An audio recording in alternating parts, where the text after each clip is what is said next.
എൻ്റെ പേര് ജോമ സിറിൽ.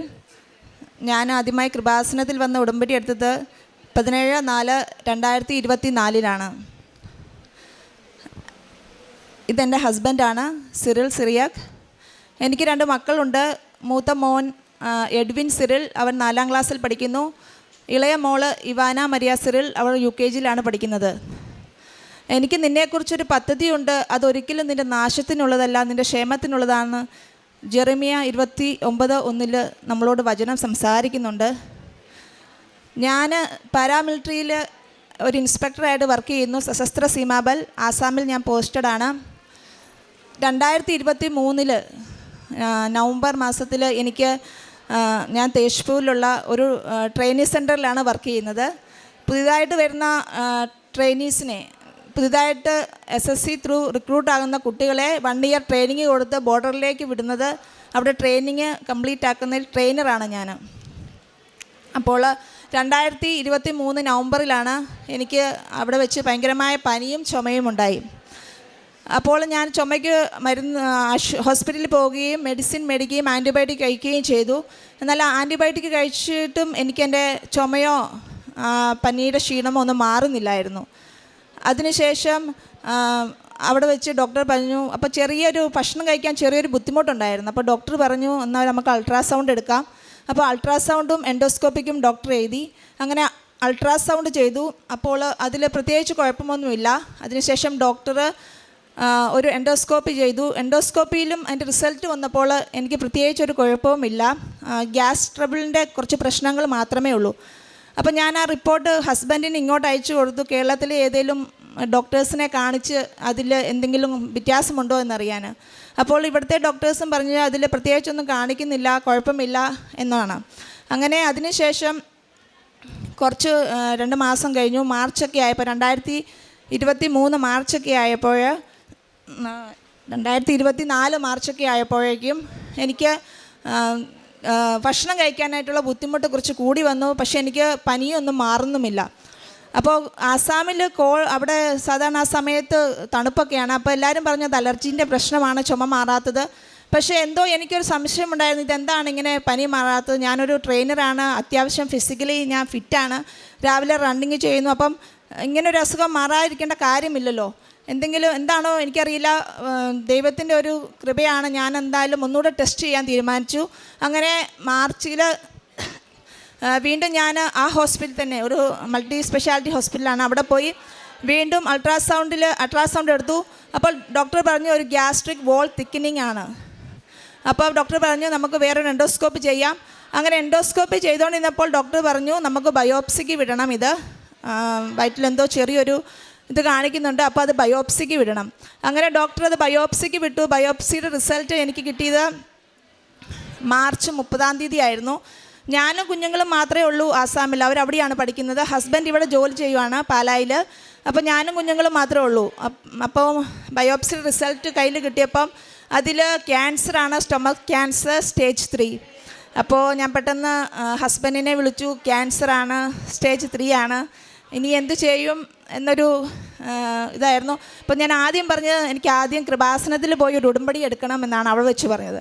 അതിനുശേഷം പിറ്റേ ദിവസം തന്നെ ലീവ് സാങ്ഷനാക്കി ഏപ്രിൽ 2 ഞാൻ ആസാമിൽ നിന്ന് കേരളത്തിലേക്ക് വരികയും ഹസ്ബൻഡ് അന്നേരം തന്നെ ഹോസ്പിറ്റലുകളിലെല്ലാം നോക്കിയിട്ട് ഏത് ഹോസ്പിറ്റലിലാണ് ട്രീറ്റ്മെൻറ്റ് തുടങ്ങേണ്ടത് എന്ന് നോക്കി വയ്ക്കുകയും ചെയ്തിരുന്നു. അങ്ങനെ ഞങ്ങളൊരു പ്രൈവറ്റ് ഹോസ്പിറ്റലിൽ പോയപ്പോൾ അവരാദ്യം പറഞ്ഞത് സ്റ്റൊമക്ക് റിമൂവൽ ചെയ്യണം പൂർണ്ണമായും, കാരണം അല്ലാതെ വേറൊരു ഓപ്ഷൻ ഇല്ല. കീമോ തുടങ്ങുന്നതിന് മുമ്പ് സ്റ്റൊമക്ക് റിമൂവൽ ആണ് അവരാദ്യം ഓപ്ഷൻ വരുന്നത്. അപ്പോൾ ഞങ്ങൾ അതിന് സമ്മതമല്ലായിരുന്നു ആദ്യം സ്റ്റൊമക്ക് റിമൂവൽ ചെയ്യുക എന്നുള്ളത്. കാരണം ഞങ്ങൾക്ക് തോന്നി ഞങ്ങൾ കീമോ സ്റ്റാർട്ട് ചെയ്യുകയാണ് വേണ്ടത്. അങ്ങനെ ഒരു മനസ്സിലിങ്ങനെ കീമോ സ്റ്റാർട്ട് ചെയ്യുകയാണ് വേണ്ടത്. ഹസ്ബൻഡ് പറഞ്ഞ് നമുക്ക് അവിടെ പോകണ്ട. ഞങ്ങൾ അങ്ങനെ ലാസ്റ്റ് ഹോസ്പിറ്റലിൽ RCC പ്രിഫർ ചെയ്യുകയും ഞങ്ങൾ ട്രിവാൻഡ്രം RCCയിൽ പോവുകയും ചെയ്തു. അപ്പോൾ അവിടെ പോയി ട്രീറ്റ്മെൻറ്റ് തുടങ്ങുന്നതിന് മുമ്പ് നമുക്കവിടെ ബ്ലഡ് ടെസ്റ്റ് വഗേരയുണ്ട്. അപ്പോൾ ബ്ലഡ് ടെസ്റ്റും അതെല്ലാം ഉണ്ട്. അപ്പോൾ അതെല്ലാം ചെയ്യുന്നതിന് വേണ്ടി RCCയിൽ പോയപ്പം ഞാനവിടെ RCCയിൽ ഒരു ചെയറിലിരുന്നപ്പോൾ ഒരു ചേച്ചി എൻ്റെ അടുത്ത് വന്നിട്ട് പറഞ്ഞു, മോളെ എനിക്ക് ബ്രസ്റ്റ് ക്യാൻസറാണ്. അപ്പോൾ എൻ്റെ അടുത്ത് ചോദിച്ചു, മോൾ കൃപാസനത്തിൽ പോയിട്ടുണ്ടോ? അപ്പം ഞാൻ പറഞ്ഞു ഇല്ല, പോയിട്ടില്ല. അപ്പോൾ എനിക്കൊട്ടും നടക്കാനോ അങ്ങനെ വരാനോ ഭക്ഷണം കഴിക്കാനോ ഒന്നും പറ്റുന്നില്ല. അപ്പോൾ ഞാൻ പറഞ്ഞു പോയില്ല. അപ്പോൾ എന്നോട് പറഞ്ഞു മോൾ തീർച്ചയായിട്ടും അവിടെ പോയി ഒരു ഉടമ്പടി എടുക്കണം, അവിടെ പോയി ഉടമ്പടി എടുത്താൽ നമുക്ക് കീമോയൊക്കെ ഒത്തിരി ശക്തിയോടെ നമുക്കതൊക്കെ ഒന്ന് ചെയ്യാൻ പറ്റും, ഒത്തിരി വിഷമമൊന്നും വരത്തില്ലെന്നൊക്കെ പറഞ്ഞു. അപ്പോൾ ഞാൻ ആ പത്രം മേടിക്കുകയും അതിനുശേഷം ഞാൻ ഹസ്ബൻഡിനോട് പറഞ്ഞു നമുക്ക് കൃപാസനത്തിൽ എന്തായാലും എനിക്ക് പോകണം. അപ്പോൾ ഇവരെല്ലാം പറഞ്ഞു നിനക്കൊട്ടും നടക്കാൻ വയ്യ, ഭക്ഷണം കഴിക്കാൻ വയ്യ, ഒത്തിരി ഞാനങ്ങ് ഡൗൺ ആണ്. അപ്പോൾ പറഞ്ഞു ഞങ്ങൾ ഉടമ്പടി എടുക്കാം. അപ്പം ഞാൻ പറഞ്ഞു അത് പറ്റില്ല, എനിക്ക് തന്നെ പോയി എനിക്ക് ഉടമ്പടി എടുക്കണം. അങ്ങനെ ഞങ്ങൾ കീമോ സ്റ്റാർട്ട് ചെയ്യുന്നതിന് മുമ്പ് ഏപ്രിൽ 19 കീമോ RCC സ്റ്റാർട്ട് ചെയ്യുന്നത്. അപ്പോൾ ഞാൻ 17-ാം തീയതി കൃപാസനത്തിൽ വരികയും എന്നെ കയ്യിൽ പിടിച്ചുകൊണ്ടാണ് വന്നത്. എനിക്ക് നടക്കാൻ വയ്യ, വളരെ എൻ്റെ നില വളരെ ഇതായിരുന്നു. എന്തെങ്കിലും ഞാൻ വന്ന് ഉടമ്പടി എടുത്തു, അച്ഛനെ കണ്ടു. അച്ഛൻ എൻ്റെ ഉടമ്പടി തൈലം കൊണ്ട് വയറ്റിൽ കുരിശ് വരച്ച് പ്രാർത്ഥിച്ചു. അതിനുശേഷം ഉടമ്പടി എടുത്തിട്ട് ഞങ്ങൾ പോവുകയും ഏപ്രിൽ 19-ാം തീയതി തൊട്ട് എൻ്റെ കീമോ സ്റ്റാർട്ട് ചെയ്യുകയും ചെയ്തു. 12 കീമോയുടെ സൈക്കിൾസ് ആയിരുന്നു നടന്നത്. ഒരു കീമോ സാറ്റർഡേ രാവിലെ തുടങ്ങി മൺഡേ വൈകുന്നേരം വരെ 48 അവേഴ്സിൻ്റെ കീമോസ് ആയിരുന്നു. പക്ഷേ ഞാനാണെങ്കിൽ കീമോയുടെ സമയത്ത് എപ്പോഴും ജപമാല ചൊല്ലിക്കൊണ്ടാണ് കീമോ അവിടെ RCCയിൽ ചെന്നിട്ടാണ് കീമോ എടുക്കേണ്ടത്. അപ്പം നമ്മൾ കീമോ കയറുന്ന സമയത്ത് മുഴുവൻ ഞാൻ എൻ്റെ കയ്യിൽ കൊന്തയിൽ പിടിച്ച് ജപമാല ചൊല്ലിക്കൊണ്ടിരുന്നു. ജപമാല ചൊല്ലുമായിരുന്നു, മാതാവേ എന്നെ അങ്ങയുടെ നീല കുപ്പായത്തിൽ എന്നെ പൊതിഞ്ഞ് സൂക്ഷിക്കണമേ എന്ന് പറഞ്ഞ്. അപ്പോൾ കുഞ്ഞുങ്ങളൊക്കെ അമ്മയുടെ അച്ഛൻ്റെ അടുത്തുമായിരുന്നു. എൻ്റെ ഏറ്റവും എനിക്ക് അത്ഭുതം തോന്നിയത് കീമോ ഇടുന്നീളം എൻ്റെ തലയിൽ ഒരു തലമുടി കൊഴിയാൻ പോലും എൻ്റെ ഈശോ സമ്മതിച്ചില്ല എന്നുള്ളതാണ്. എൻ്റെ ഒരു തലമുടി പോലും കൊഴിഞ്ഞില്ല. അതിനുശേഷം കീമോയിൽ എനിക്ക് ഒത്തിരി ബുദ്ധിമുട്ട്, ബാക്കിയുള്ളവർക്കൊക്കെ ഒത്തിരി ബുദ്ധിമുട്ട് വന്നപ്പോഴും എനിക്കങ്ങനെ ഒത്തിരി ബുദ്ധിമുട്ടൊന്നും ഉണ്ടായില്ല. ആദ്യത്തെ കീമോയിൽ മാത്രമേ എനിക്ക് ചെറിയ ബുദ്ധിമുട്ടുണ്ടായിരുന്നുള്ളൂ. ബാക്കി എല്ലാ കീമോയിലും എനിക്ക് വലിയ ബുദ്ധിമുട്ടുണ്ടായില്ല. പിന്നെ ഞാൻ പതിയെ ഭക്ഷണം കഴിക്കാൻ തുടങ്ങി. 6-ാം മാസത്തെ സ്കാനിങ്ങിന് ശേഷം ഡോക്ടർ പറഞ്ഞത് മെഡിസിൻ ഏറ്റവും നല്ലതുപോലെ പ്രവർത്തിച്ചു എന്നുള്ളത്. കാരണം എല്ലാവർക്കും മെഡിസിൻ ഒരേ തരത്തിലല്ല പ്രവർത്തിക്കുന്നത്. പക്ഷേ എനിക്ക് ഡോക്ടർ നിർദ്ദേശിച്ച മെഡിസിന് ഏറ്റവും ഇഫക്റ്റീവായിട്ട് എനിക്ക് പ്രവർത്തിച്ചു. അപ്പോൾ ഞാൻ ഉടമ്പടി എടുത്തതിന് ശേഷം എന്നും രാവിലെയും എനിക്ക് എത്ര വയ്യെങ്കിലും ഞാൻ രാവിലെ എണീക്കും. ഞങ്ങൾ 2 പേരോടെയാണ് ഉടമ്പടി എടുത്തിരിക്കുന്നത്. അപ്പോൾ രാവിലെ എണീറ്റ് ഞാൻ പതിവ് പോലെ ആ സമയത്ത് തന്നെ 5:30 സമയത്ത് ഞാൻ ഉടമ്പടി പ്രാർത്ഥന ചെല്ലും. തൈലം പുരട്ടി വയറ്റിൽ തൈലം പുരട്ടി പ്രാർത്ഥിക്കും.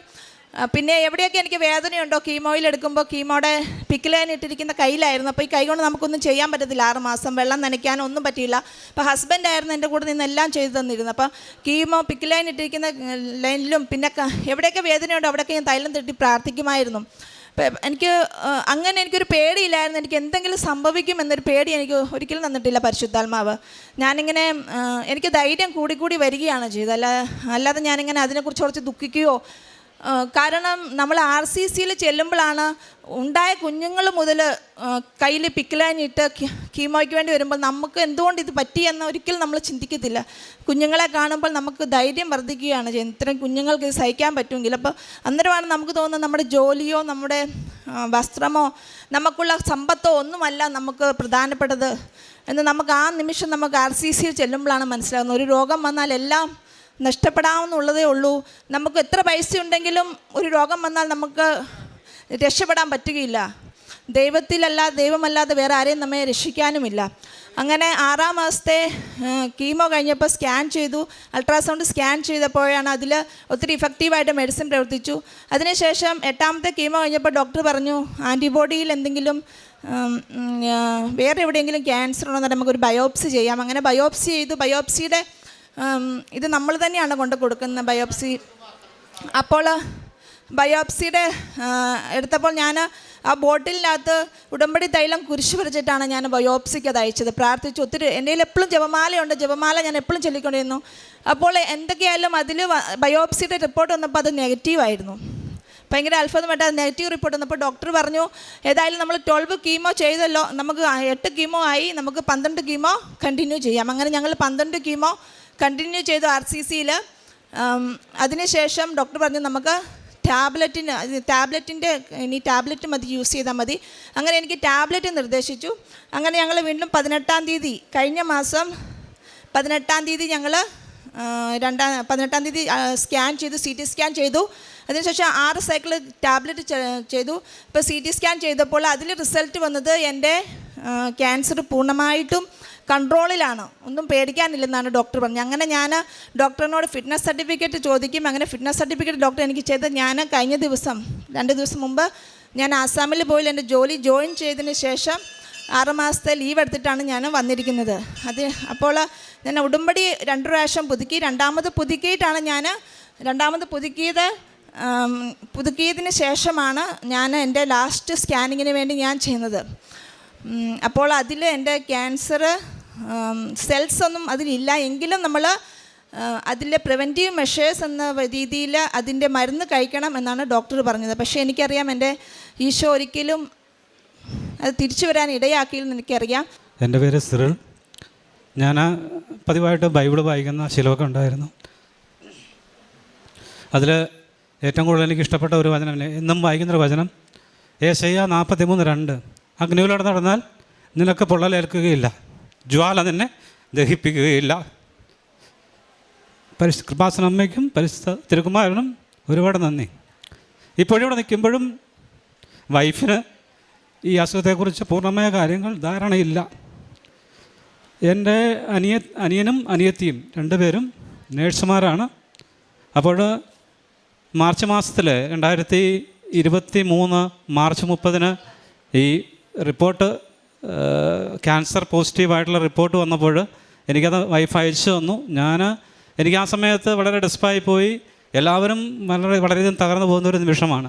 അപ്പോൾ എനിക്ക് ദൈവത്തിൽ ഒരുപാട് ആശ്രയിക്കാൻ പറ്റി ആ സമയത്ത്. അപ്പോൾ ഞാനത് മറ്റുള്ളവർ ഷെയർ ചെയ്യില്ല, ഇങ്ങനെയുള്ള കാര്യങ്ങൾ എല്ലാവരും ഉള്ളൊതുക്കി വയ്ക്കും. പക്ഷേ ഒരു രാത്രി സമയത്താണ് ഞാൻ ഇവിടെ അയച്ചു തന്ന റിപ്പോർട്ട്.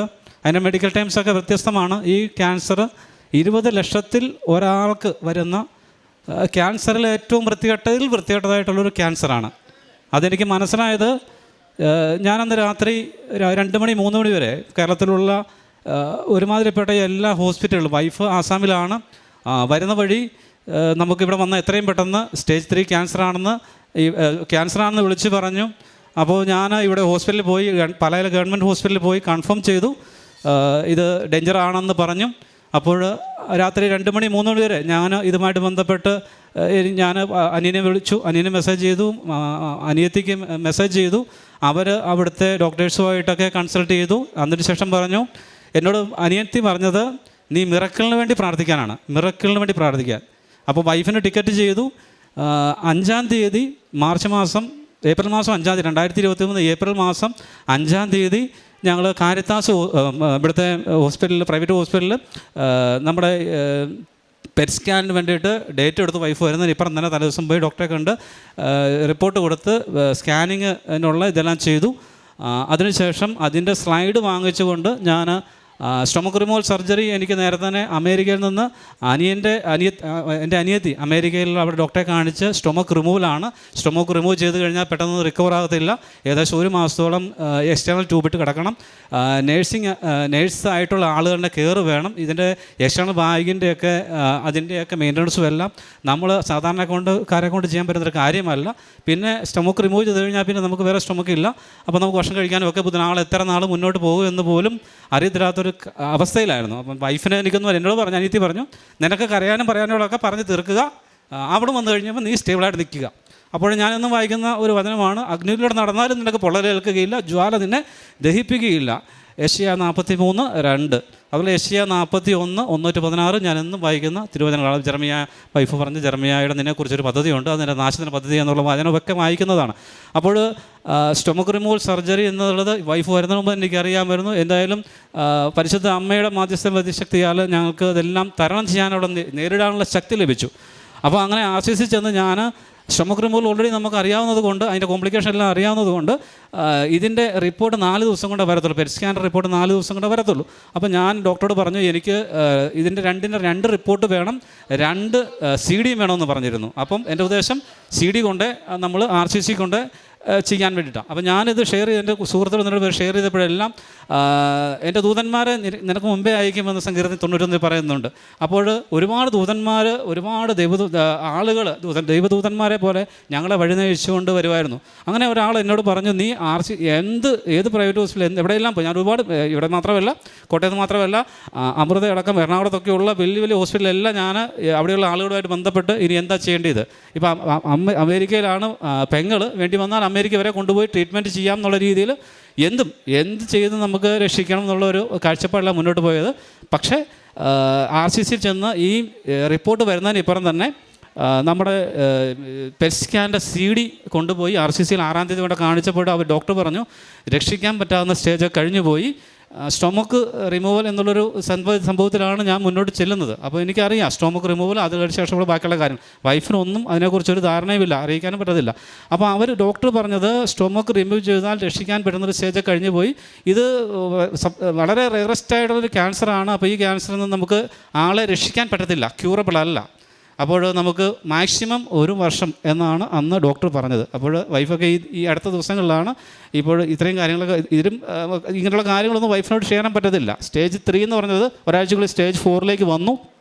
അങ്ങനെ ഞാൻ വൈഫിനോടൊന്ന് ഷെയർ ചെയ്യുന്നില്ലെങ്കിൽ പോലും വൈഫിനും ബോധേഡാണ്. നെറ്റിലൊക്കെ നോക്കി ഇത് വളരെ ബുദ്ധിമുട്ടാണ്, ലാസ്റ്റ് സ്റ്റേജ് ആയല്ലോ, കൈവിട്ട് പോയല്ലോ എന്നൊക്കെ വന്നു. അങ്ങനെ ഞങ്ങൾ RCCയിൽ തന്നെ ചെയ്യാനായിട്ട് ട്രീറ്റ്മെൻറ്റ് എടുക്കാൻ തീരുമാനിച്ചു. RCCയിൽ കീമോ സ്റ്റാർട്ട് ചെയ്യുന്നതിന് മുമ്പ് ഞങ്ങൾ വൈഫിനോട് പറഞ്ഞിരുന്നു, ആ സമയത്ത് തന്നെ വിളിച്ച് പറഞ്ഞു നമുക്ക് കൃപാസനത്തിൽ പോയി ഉടമ്പെടുക്കാമെന്ന് പറഞ്ഞു. എന്നോട് പറഞ്ഞു കൃപാസനത്തിൽ പോയി ഉടമ്പെടുക്കുക. അപ്പം ഞാൻ പറഞ്ഞു ഞാൻ കൃപാസനത്തിൽ പോകുന്നില്ല, പക്ഷേ ബയോപ്സിക്ക് വിട്ടപ്പോൾ, അപ്പം പുള്ളിക്കാർ ബയോപ്സി വിട്ടപ്പോൾ പറഞ്ഞപ്പോൾ കുഴപ്പമില്ല, നമുക്ക് വന്നിട്ട് ഒരുമിച്ച് പോകാമെന്നാണ് ഞാൻ പറഞ്ഞത്. അപ്പോഴും എനിക്ക് അത്ര സീരിയസ് ഇല്ലായിരുന്നു ഈ ഉടമ്പടി എടുക്കേണ്ട.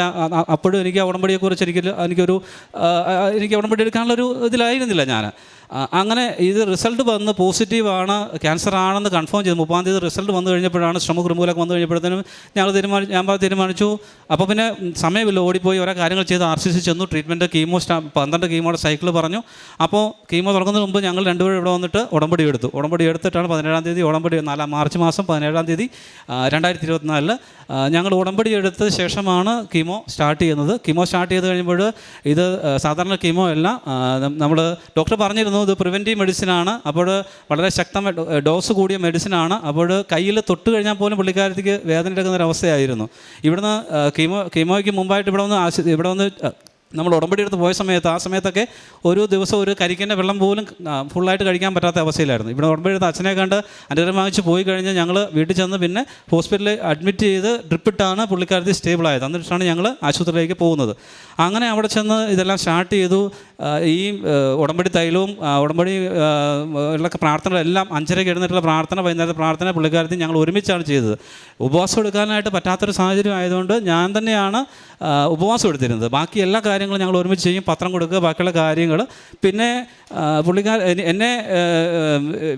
എനിക്ക് ബലം കുറഞ്ഞു പോകുന്ന സന്ദർഭമെല്ലാം അവൾ കൂടുതൽ എന്താ പറയുക, പ്രാർത്ഥനയുടെയും ഈ ഒരു കൃപാസന ഉടമ്പടിയുടെ ഫലമായിട്ട് അവൾ കൂടുതൽ ധൈര്യവതിയാവുകയും എന്നെ കൂടെ ധൈര്യപ്പെടുന്ന ഒരു അവസ്ഥയിലേക്ക് വന്നു. അങ്ങനെ ഉടമ്പടി അതിനുശേഷം രണ്ടാമത് പുതുക്കി അതിനുശേഷം ഞാൻ പറഞ്ഞു പുതുക്കി അത് കഴിഞ്ഞ് നെഗറ്റീവ് നമ്മുടെ ഇത് സ്റ്റേജ് 4 ആയതുകൊണ്ട് നെഗറ്റീവ് നമുക്കിത് പൂർണ്ണമായിട്ട് നമുക്ക് ഇവരെ സൗഖ്യപ്പെടുത്തതായിട്ട് ഇവർ പറയത്തില്ല. അപ്പോൾ നമുക്ക് സ്കാൻ ചെയ്ത് നെഗറ്റീവ് റിസൾട്ട് വന്നപ്പോൾ ഡോക്ടർ പറഞ്ഞു നമുക്ക് സൈക്കിൾ പൂർത്തിയാകാമെന്ന് പറഞ്ഞ് അവസാനം 2 പ്രാവശ്യം ഞങ്ങൾ പുതുക്കിയ സമയത്ത് ഞാൻ പറഞ്ഞു സാക്ഷ്യപ്പെടുത്താമെന്ന് പറഞ്ഞപ്പോൾ പൂർണ്ണ സൗഖ്യത്തിന് വേണ്ടി ഞാൻ പ്രാർത്ഥിക്കുന്നത്. അതുകൊണ്ട് എനിക്ക് എന്താ പറയുക, സാക്ഷ്യം പറയാനായിട്ടില്ല എന്നവൾ പറയുമായിരുന്നു. അവസാനം ഈ ലാസ്റ്റ് പ്രാവശ്യം ഞങ്ങൾ വന്ന് ഉടമ്പടി രണ്ടാമത്തെ പ്രാവശ്യം പുതുക്കിയ ശേഷം സ്കാനിങ് റിപ്പോർട്ട് വന്നപ്പോൾ നമ്മളെ ഈ കഴിഞ്ഞ ഫെബ്രുവരിയിൽ 18-ാം തീയതി ഞങ്ങൾ CT സ്കാൻ റിസൾട്ട് ഞങ്ങൾക്ക് നെഗറ്റീവായി വരികയും സ്റ്റേബിൾ ആണെന്ന് പറഞ്ഞുകൊണ്ട് മരുന്ന് മാത്രം കഴിക്കുന്ന അവസ്ഥ ഡോക്ടർ ഫിറ്റ്നസ് തരികയും ചെയ്തു. ജോലിയിൽ തിരികെ പ്രവേശിക്കാൻ, അതായത് അങ്ങേയറ്റം പോയാൽ 1 വർഷം മാത്രമേ ജീവിക്കുകയുള്ളൂ എന്ന് എന്നോട് ഡോക്ടർ പറഞ്ഞ എൻ്റെ വൈഫാണ് പരിശുദ്ധ കൃപാസന അമ്മയുടെ ഉടമ്പടിയുടെയും ഇവിടുത്തെ വിശുദ്ധ തൈലത്തിൻ്റെയും അതുപോലെ തന്നെ ഉപ്പിൻ്റെ കാര്യം പറഞ്ഞപ്പോൾ നമ്മൾ ഇവിടെ ഈ കീമോ എടുക്കുന്ന സമയത്ത് ഇവളുടെ വായ് പൊട്ടുക, കാല് പൊട്ടുക, വായിക്കകത്ത് പല്ല് പോലും തേക്കാൻ പറ്റത്തില്ല. പല്ല് തേക്കാൻ വളരെ സോഫ്റ്റായിട്ടുള്ള ബ്രഷൊക്കെ ഉപയോഗിച്ച് വേണം.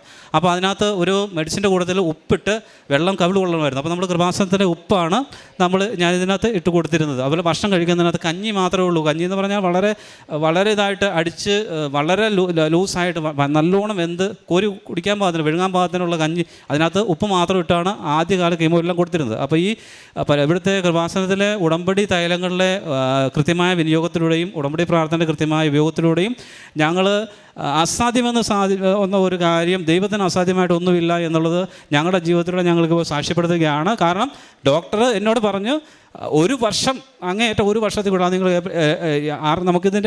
ഇതിൻ്റെ അസുഖത്തിൻ്റെ പേര് സെർച്ച് ചെയ്യുമ്പോൾ അറിയാം, ഈ 20 ലക്ഷത്തിൽ പരം ആളുകളിൽ ഒരാൾക്ക് മാത്രം വരുന്ന അസുഖം ക്യൂറിങ് റേറ്റ് ഇല്ല എന്ന് പറഞ്ഞു. അപ്പോൾ ഫസ്റ്റിൽ തന്നെ എന്നോട് എൻ്റെ പെങ്ങൾ പറഞ്ഞ മിറക്കിളിന് വേണ്ടി പ്രാർത്ഥിക്കാൻ പറഞ്ഞത്, ആ മിറക്കിൾ ഇന്ന് ഞങ്ങളുടെ മുമ്പിൽ നിങ്ങളെല്ലാം കാണുക, പരിശുദ്ധ അമ്മ കൃപാസന മാതാവിൻ്റെ മധ്യസ്ഥതയിൽ ആ മിറക്കിളിൽ സാധ്യമായിരിക്കുന്നു.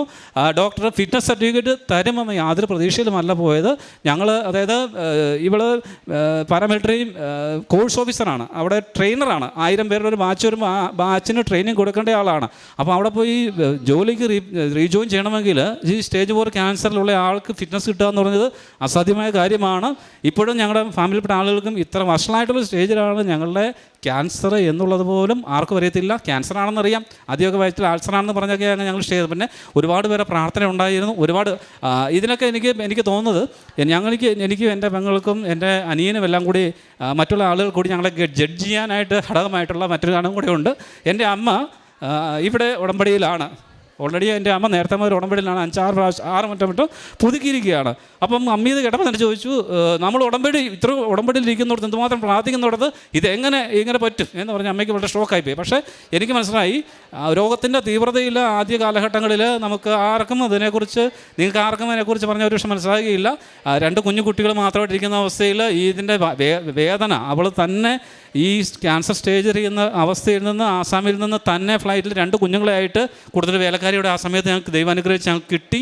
അപ്പോൾ ആ വേലക്കാരിയുടെ കൂട്ടി, ആ വേലക്കാരിയുടെ 2ാമതാണ് ടിക്കറ്റ് എടുക്കുന്നത്. അങ്ങനെ ഞങ്ങൾ ഒരുമിച്ച് ഇവിടെ വന്നു കഴിഞ്ഞപ്പോൾ ഇവൾ ഭയങ്കരമായിട്ട് രോഗത്തിൻ്റെ തീവ്രതയാൽ ഭയങ്കരമായ വേദന എടുത്ത് വളരെ പൊളയുന്നൊരു അവസ്ഥയുണ്ടായി. വേദന കൊണ്ട് കുത്തിയിരുന്ന് നിലത്തിരുന്ന് കരയുന്നൊരവസ്ഥയിൽ എന്നോട് പറയണ്ട, എന്നെ കൊന്നു കളഞ്ഞേക്കപ്പ എന്ന് പറഞ്ഞ അവരവസ്ഥയിലൂടെ എല്ലാം ഞങ്ങൾ കടന്നുപോയതാണ്. അപ്പം ഞങ്ങൾ രണ്ടുപേരും ഒരുമിച്ച് ആത്മഹത്യ ചെയ്തതാണ് എന്ന് പോലും ചിന്തിച്ച അവസ്ഥയിൽ പരിശുദ്ധ അമ്മയുടെ മാധ്യസ്ഥം എപ്പോഴും നിന്നെക്കുറിച്ചുള്ള പദ്ധതി നാശത്തിൻ്റെ പദ്ധതിയല്ല എന്ന് പറഞ്ഞതുപോലെ ആ മമ്മിയും ഉടമ്പടിയിലായിരിക്കുന്ന ആദ്യം മുതൽ ഉടമ്പടിയുടെ സംരക്ഷണം, അതുപോലെ ജപമാലയും പ്രേക്ഷിത പ്രവർത്തനത്തിൽ ഈ ഇത്തരത്തിലുള്ള ബൈബിൾ വായനയിലേക്ക് ഒരു വലിയ ശക്തിയിൽ ഞങ്ങൾക്ക് ഇതിനകത്ത് പിടിച്ചു നിൽക്കാൻ പറ്റുകയും ശരിയായ ചികിത്സ നേടിയെടുക്കാനും ശരിയായ ചികിത്സയിലൂടെയും ശരിയായ പ്രാർത്ഥനയിലൂടെയും സർവോപരി പരിശുദ്ധ അമ്മയുടെ കൃപാസന മാതാവിൻ്റെ ഉടമ്പടിയിലൂടെയും ഇപ്പോൾ ഫിറ്റ്നസ് നേടി ജോലിയിൽ തിരികെ പ്രവേശിച്ച് വീണ്ടും 6 മാസത്തെ അവധിയിൽ ഞങ്ങൾ തിരിച്ച് വന്നിരിക്കുകയാണ്. പിന്നെ അതിനകത്തൊരു പ്രത്യേകമായിട്ടൊരു കാര്യം, ഭക്ഷണം കഴിക്കാൻ പോലും പറ്റാത്ത അവസ്ഥയിൽ ഇവൾക്കുള്ള ഭക്ഷണം കൂടെ ഞാൻ തന്നെയാണ് പ്രിപ്പയർ ചെയ്യുന്നത്.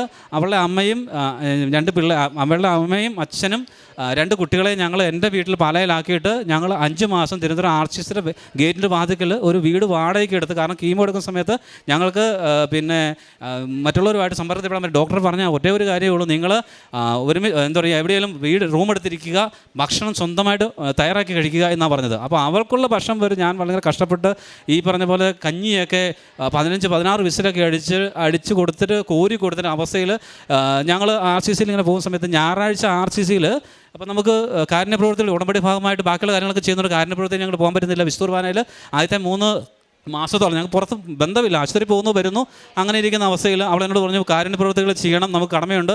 അപ്പോൾ എന്നോട് പറഞ്ഞു ഞായറാഴ്ച ഞങ്ങൾ മനസ്സിലാക്കിയത് ഞായറാഴ്ച RCCയിൽ ക്യാൻറ്റീന് അവധിയാണ്. അപ്പോൾ അവിടെ ഈ ഞങ്ങൾ RCC ട്രീറ്റ്മെൻറ്റ് എടുക്കാൻ പോകുമ്പോൾ കീമോ എടുക്കാൻ ഞങ്ങൾ ശനിയാഴ്ചയാണ് തീരുന്നത്. അപ്പോൾ വെള്ളിയാഴ്ച കഴിഞ്ഞാൽ ശനിയാഴ്ച തിങ്കളാഴ്ച വരെ ഞങ്ങൾ ഈ കീമോയിലായതുകൊണ്ട് തിങ്കളാഴ്ച നമ്മൾ ഞായറാഴ്ച പോയി ട്രിപ്പ് വരണം, അല്ലെങ്കിൽ തിങ്കളാഴ്ചയാണ് ഊരുന്നത്. അപ്പോൾ ഈ ഞായറാഴ്ച ഇവർ ഭക്ഷണത്തിന് ബുദ്ധിമുട്ടുണ്ട്. അപ്പോൾ അവൾ തന്നെ എന്നോട് പറഞ്ഞു നമുക്ക് ഉടമ്പടി ഭാഗത്തുള്ള കാരുണ്യപ്രവർത്തിയായിട്ട് നമുക്ക് ചോറുണ്ടാക്കി കൊടുക്കാം. അപ്പോൾ എനിക്ക് തന്നെ ഭയങ്കര എങ്ങനെ ഇത് ചെയ്യുമെന്ന് എനിക്ക് തന്നെ ചിന്തിക്കാൻ പറ്റില്ല. കാരണം അവൾക്കുള്ള ഭക്ഷണം ഞാൻ തന്നെ പ്രിപ്പയർ ചെയ്ത് എങ്ങനെ കൊടുക്കുന്നുള്ള അവസ്ഥയിൽ അവൾ എന്നോട് പറഞ്ഞു എനിക്ക് എന്തായാലും ഇത് ചെയ്തേ പറ്റുള്ളൂ എന്ന് പറഞ്ഞു. അവൾക്ക് അമ്മയുടെ ആ ഒരു വലിയൊരു അനുഗ്രഹം കിട്ടിയതുകൊണ്ടായിരിക്കും ഞാനവിടെ കൂടാം എന്ന് പറഞ്ഞുകൊണ്ട് ഞങ്ങൾ 2 പേര് കൂടെ കൂടുതൽ ഞാനെല്ലാം അരിഞ്ഞു കൊടുക്കും, അതിനുള്ള കാര്യങ്ങളെല്ലാം ചെയ്യും. അവസാനം ഈ മസാലയൊക്കെ ചേർക്കും, കടുക് പൊട്ടിക്കുക, ഞാൻ തന്നെ വേണം പാത്രത്തിൽ ഇട്ട് കൊടുക്കുക. അങ്ങനെ കറികളൊക്കെ ഉണ്ടാക്കി ആ ഉടമ്പടി നമ്മൾ കീമോ തുടങ്ങി ആദ്യത്തെ 2 മാസം കഴിഞ്ഞ് 3-ാം മാസം മുതൽ ഞങ്ങൾ ഭക്ഷണം ഉണ്ടാക്കി കൊടുക്കാനായിട്ട് പറ്റി. അങ്ങനെ മറ്റുള്ളവരിൽ ഈ ചെരുവിലൂടെ ചെയ്തപ്പോൾ എനിക്ക് തന്നെയാണ് ചെയ്തതെന്ന് പറഞ്ഞതുപോലെ അവിടെ RCCയിൽ ഇങ്ങനെയുള്ള പാവപ്പെട്ട രോഗികളിലേക്ക് എനിക്ക് ഈ ഭക്ഷണം നമ്മൾ സ്വന്തം, ഞാൻ ആദ്യം പറഞ്ഞാണ് ഭക്ഷണം നമുക്ക് കടയിൽ മേടിച്ച് കൊടുക്കാമെന്ന് പറഞ്ഞാൽ സമ്മതിച്ചില്ല. അങ്ങനെ ഇത് സ്വന്തമായിട്ട് നമുക്ക് തയ്യാറാക്കി കൊടുക്കുവാനായിട്ടും അതിനുശേഷം ഇപ്പോഴും ഞങ്ങൾ എന്താ പറയുക, നമുക്ക് ഇവിടെ നാട്ടിൽ തിരിച്ചു വന്ന ശേഷം 5 മാസം കഴിഞ്ഞ് ഞങ്ങൾ അവിടുത്തെ ഫിറ്റ്നസ് എല്ലാം ആയി കഴിഞ്ഞപ്പോൾ വീടൊക്കെ വിട്ടു. പിന്നെ കീമോയ്ക്ക് കൊണ്ടിട്ട് ഞങ്ങൾ പോയി വരുന്ന അവസ്ഥയായി. പിന്നെ കീമോ തീർന്നപ്പോൾ ഞങ്ങൾ മെഡിസിനിലേക്ക് മാറി. ഇപ്പോൾ മാസത്തിൽ ഒരിക്കൽ 3 ആഴ്ച കൂടുമ്പോൾ നമ്മൾ റിവ്യൂ ചെയ്ത് മരുന്നുകൾ ഉണ്ട്. ഇപ്പോൾ ഞങ്ങൾ നാട്ടിൽ തിരിച്ചു വന്ന ശേഷം നമ്മുടെ അടുത്ത് ഒരു പാവപ്പെട്ട രോഗികൾക്ക് വേണ്ടിയിട്ടുള്ള, മാനസിക രോഗികൾക്ക് വേണ്ടിയിട്ടുള്ള ഒരു സ്ഥാപനമുണ്ട്. അവിടെ ബുധനാഴ്ച ദിവസങ്ങളിൽ അവിടെ RCC ഞായറാഴ്ച കൊടുത്തിരുന്ന പൊതിച്ചോറ് ഞങ്ങൾ വീട്ടിൽ ഉണ്ടാക്കി 10 പൊതി 12 പൊതി ഉണ്ടാക്കി കൊടുക്കുന്നുണ്ട്.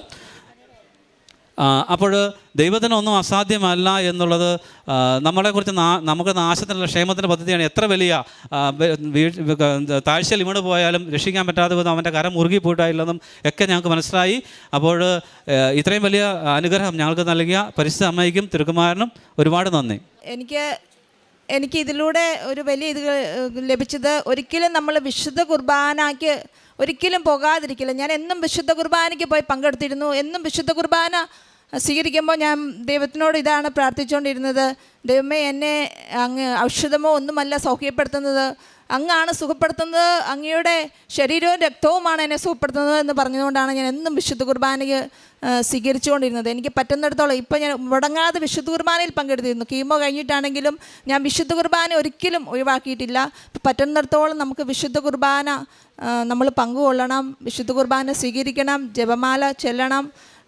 ഇതൊക്കെയാണ് എനിക്ക് പറയുവാനുള്ളത്.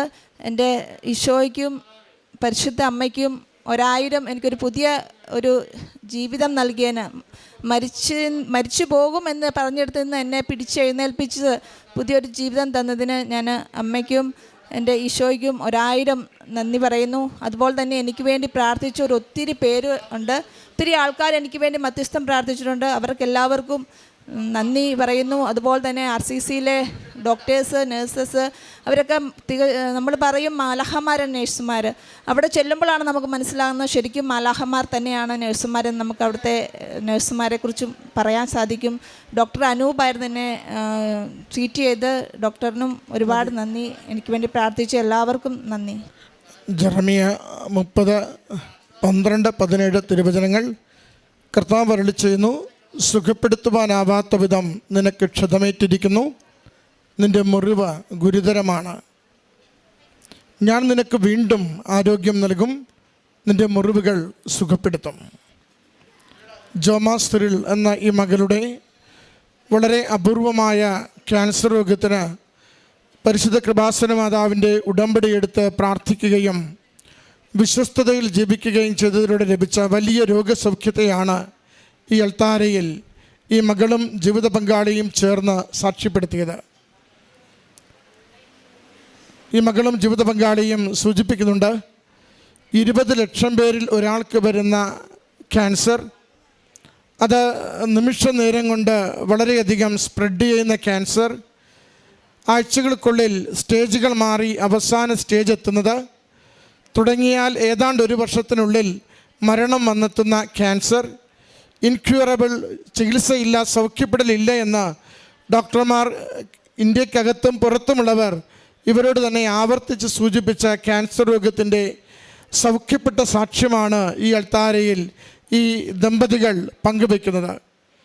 ഇവർ കടന്നുപോയ വലിയ ക്ലേശങ്ങളുടെ, രോഗപീഠകളുടെ ആ യാതനകൾക്കൊപ്പം അവർക്ക് ലഭിച്ച വലിയ ആത്മധൈര്യത്തിൻ്റെ, കൃപാസന മാതാവിലുള്ള വലിയ വിശ്വാസത്തിൻ്റെ, അമ്മയിലൂടെ ഈശോ സൗഖ്യപ്പെടുത്തുമെന്ന വലിയ ബോധ്യത്തിൻ്റെ സാക്ഷ്യമാണ് ഈ മക്കളിവിടെ പങ്കുവെക്കുന്നത്. അവർ സാക്ഷ്യം പങ്കുവെക്കുമ്പോൾ 2-3 വചനങ്ങൾ ആവർത്തിച്ച് സൂചിപ്പിക്കുന്നുണ്ട്. ജെറമിയ 29:11, അതുപോലെ യെശയ്യാ 43:2. അത് അഗ്നി എന്നെ കത്തിച്ചു കളയില്ല, ജലം എന്നെ മുക്കിക്കളയില്ല. ഞാനത് ഏത് വലിയ ക്ലേശത്തിൻ്റെ നാളുകളിലൂടെ കടന്നു പോകുമ്പോഴും എന്നെക്കുറിച്ചൊരു പദ്ധതിയുള്ള തമ്പുരാൻ അത് ക്ഷേമത്തിനും ഐശ്വര്യത്തിനുമുള്ളതാക്കി മാറ്റുമെന്ന ബോധ്യത്തോടു കൂടി വിശ്വസിച്ച് പ്രാർത്ഥിക്കുവാൻ ഈ മക്കൾക്ക് സാധിച്ചുവെന്നത് വലിയ കൃപയായി, കരുണയായി നമുക്ക് കാണുവാനാവും. അതുപോലെ യെശയ്യാ 41:1-16 വരെ എന്നും വായിച്ചിരുന്നുവെന്നും സൂചിപ്പിക്കുന്നുണ്ട്. ആവർത്തിച്ച് നാം അവിടെ കാണുന്നുണ്ട്. ഭയപ്പെടേണ്ട, ഞാൻ കൂടെയുണ്ട്, എൻ്റെ വലതുകരം നിനക്ക് വിജയം നൽകും. ആ വാക്യങ്ങളൊക്കെയും വചനം വായിക്കും തോറും ഉടമ്പടിയിൽ കൂടുതൽ വിശ്വസ്തതയിൽ ജീവിക്കുവാനും, ഉടമ്പടിയുടെ നേർച്ച വസ്തുക്കൾ, ഉടമ്പടി ഉപ്പാണെങ്കിലും ഉടമ്പടി തൈലമാണെങ്കിലും പൂർണ്ണമായി സൗഖ്യപ്പെടുത്തുന്ന ഔഷധങ്ങളായി ശരീരത്തിലും ഭക്ഷണത്തിലും ഉപയോഗിക്കുവാൻ ഈ മക്കൾ നിരന്തരം ശ്രദ്ധിച്ചിരുന്നത് സാക്ഷ്യപ്പെടുത്തുന്നുണ്ട്. പ്രിയമുള്ളവരെ, ദൈവത്തിന് അസാധ്യമായി ഒന്നുമില്ല. വൈദ്യശാസ്ത്രത്തിനേറെ പരിമിതിയുള്ളത്, മുടന്തുണ്ടെന്ന് തിരിച്ചറിയുമ്പോഴും ദൈവം തന്നെ വിളിച്ചു പ്രാർത്ഥിക്കുന്ന ഓരോരുത്തരെയും സൗഖ്യവും സംരക്ഷണവും ആരോഗ്യവും നൽകി പുതിയ ജീവിതം, പുതിയ പ്രഭാതം ഉറപ്പിക്കുമെന്ന് ഈ മക്കളുടെ വാക്കുകളിലൂടെ സാക്ഷ്യപ്പെടുത്തുകയാണ്. പരിശുദ്ധമ്മയുടെ പ്രത്യക്ഷീകരണത്തിൻ്റെ സാക്ഷികളായി ഈ മക്കൾ ഈ അൾത്താരയിൽ നിന്ന് നിൽക്കുമ്പോൾ അച്ഛൻ്റെ കൈവപ്പ് ശുശ്രൂഷയിലൂടെ ശൈത്യപൂശി ബലപ്പെടുത്തി നൽകിയ ആശീർവാദത്തിലൂടെ, അതോടൊപ്പം ഉടമ്പടി തീവ്രമായ ക്ലേശനാളുകളിലും പുതുക്കിക്കൊണ്ട് പരിശുദ്ധമയിൽ ആശ്രയിച്ച് ജീവിക്കുവാൻ ഈ മക്കൾക്ക് ലഭിച്ച നല്ല പ്രചോദനത്തിലൂടെ, ഉടമ്പടിയുടെ പ്രാർത്ഥനകളും വചനവായനയും ജപമാലയും എന്നും ദിവ്യബലിക്ക് പോകുവാൻ രോഗത്തിൻ്റെ തീവ്രമായ നിമിഷങ്ങളിലും മുടങ്ങാതെ ബലിയർപ്പിച്ചുകൊണ്ട് എൻ്റെ കർത്താവിൻ്റെ തിരുശരീരവും തിരുരക്തവും എന്നെ സൗഖ്യപ്പെടുത്തുന്ന ഔഷധമെന്ന് ലോകത്തോട് പറയുന്ന സാക്ഷ്യമാണ് നാം ഇവിടെ കേൾക്കുന്നത്. പ്രിയമുള്ളവരെ, ഈ കുടുംബത്തിൽ ലഭിച്ച ഈ വലിയ സൗഖ്യാനുഭവത്തിന് കരങ്ങളടിച്ച് ദൈവനാമത്തെ മഹത്വപ്പെടുത്തി അമ്മ മാതാവിനും തിരുക്കുമാരനും നന്ദി പറയാം.